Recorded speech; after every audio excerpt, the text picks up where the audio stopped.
Good morning.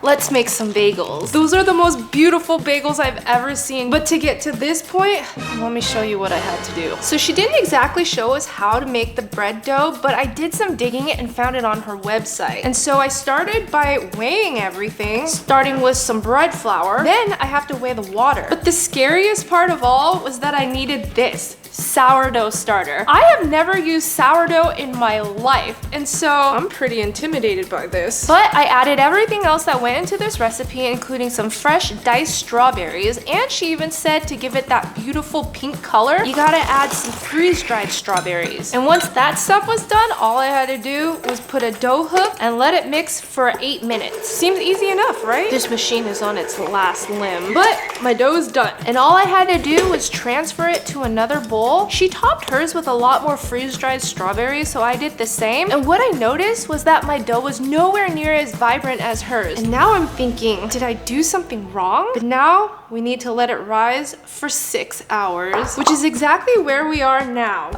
My dough looks nowhere near as domey as hers, but at least it rose. But now she pours the dough onto a working surface. I didn't get to do the satisfying punch. Cuts them into 6 little dough balls and then shapes them into bagels. She rolls it up and then she does some kind of voodoo magic like this. I did take over a bagel shop once though, so you'd think I'd actually know what I'm doing. Nope. Anyone want a Minecraft bagel?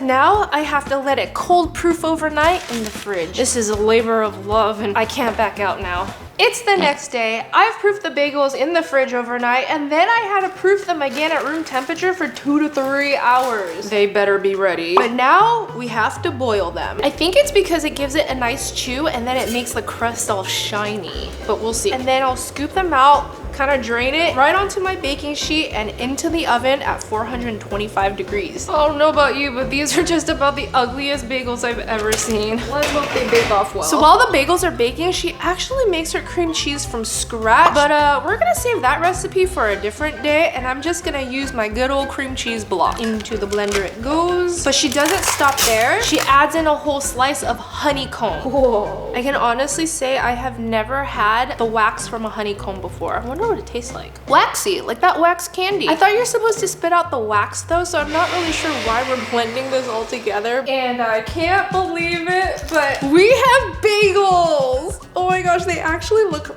real. This is so cool. Let's hope it tastes good. I made a bagel! Oh my gosh. 11 out of 10.